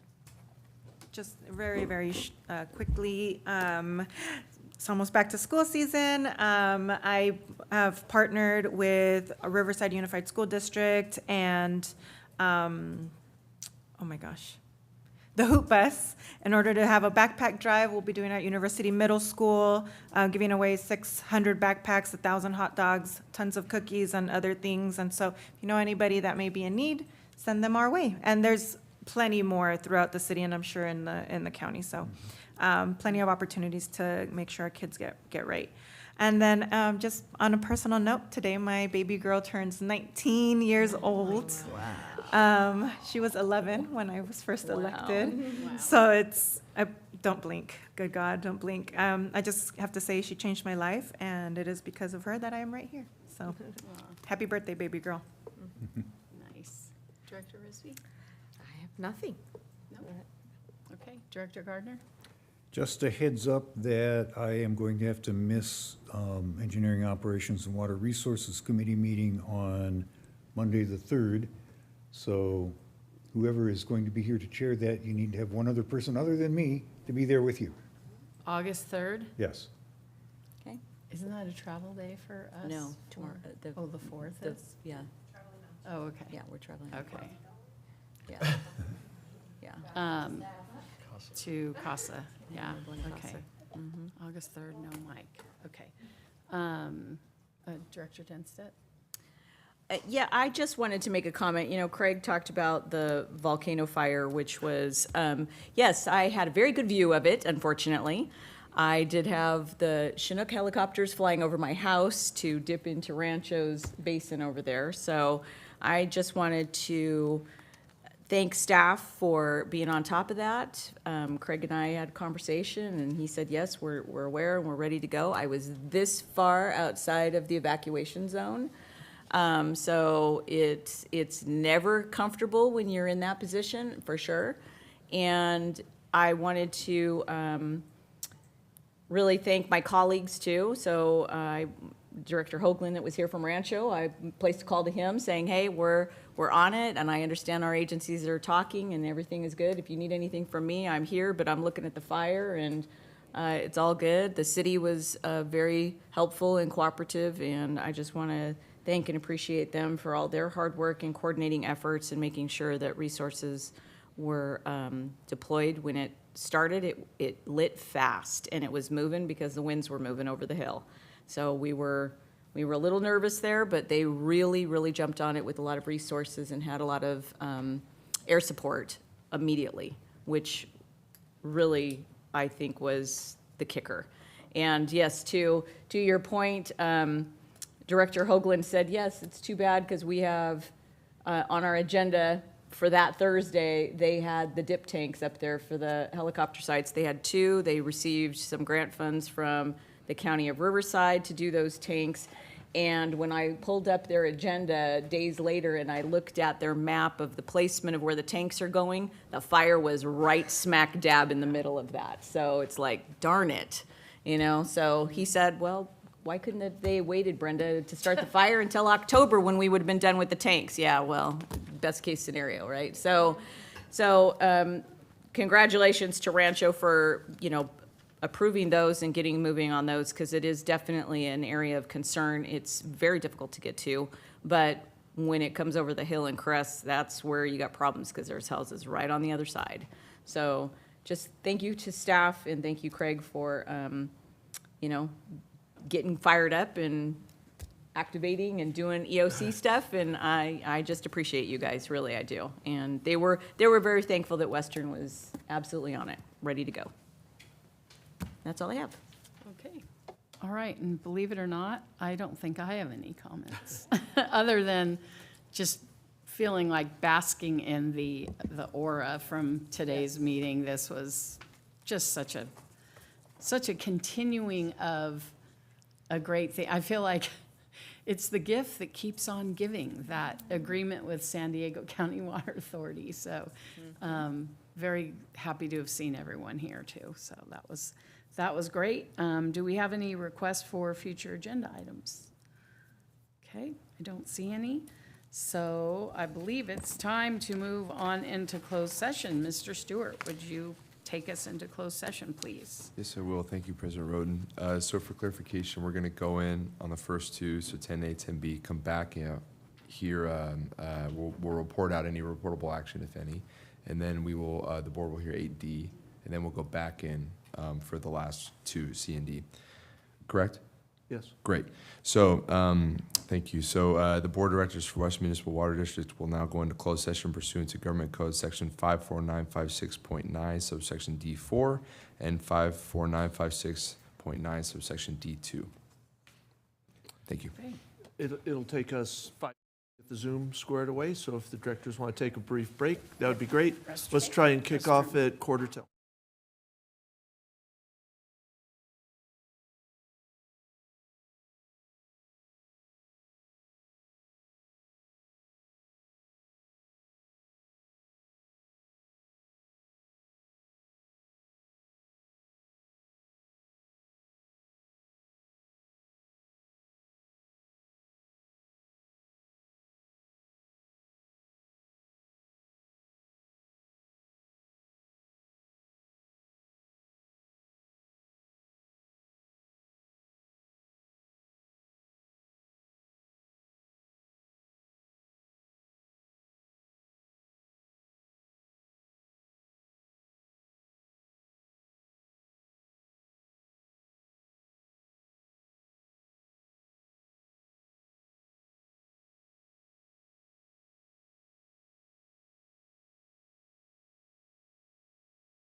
So, well, President Roden, thank you.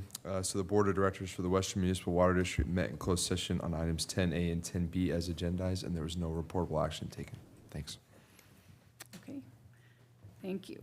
Then we will move on to item 8D.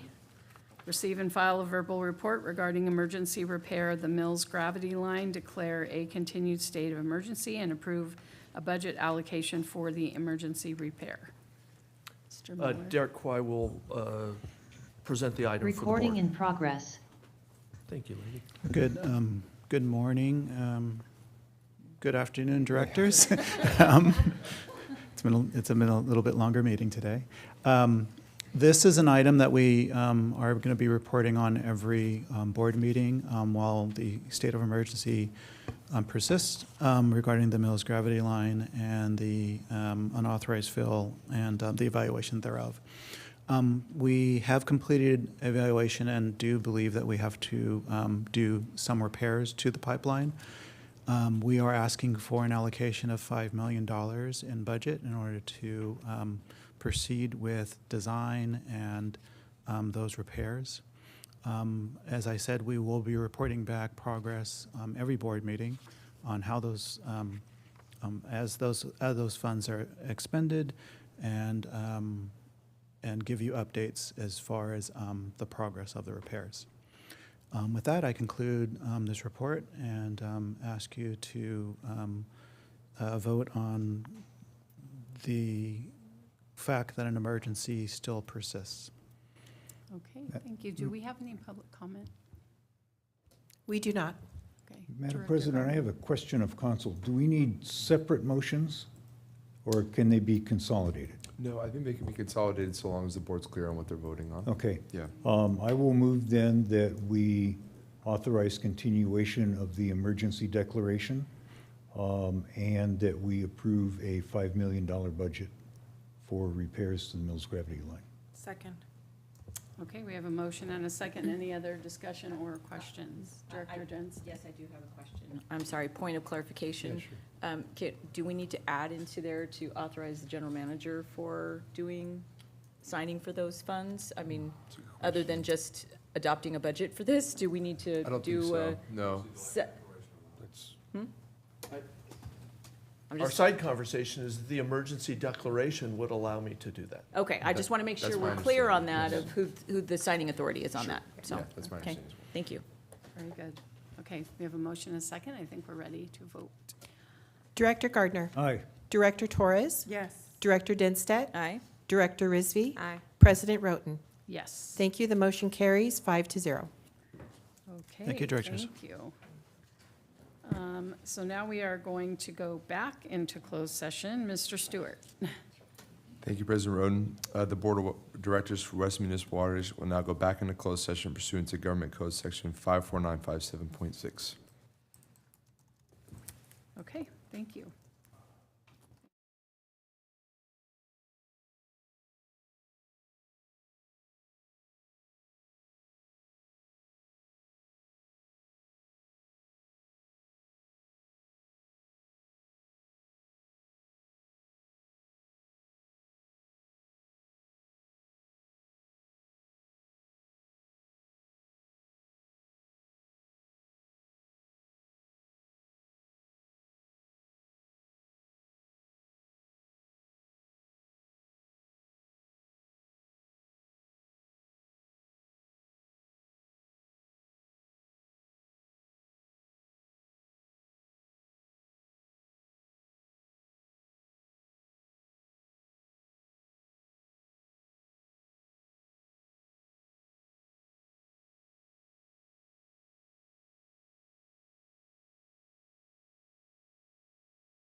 Madam Chair, would you like me to report out of closed session? Yes, please. Are we ready?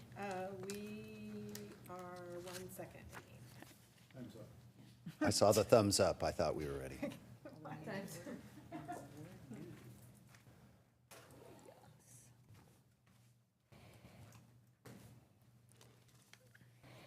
We're ready. Okay, we're going to call the meeting back to order from closed session into open. And Mr. Neufeld, will you report, please? Thank you. We have no reportable action for either item C or D from closed session. Okay, thank you very much. There's a couple information items on there under item 11. Our next meeting is not until August 19th, 2026, right here at 9:30 a.m. With that, we are adjourned at 2:25. 2:24. 24.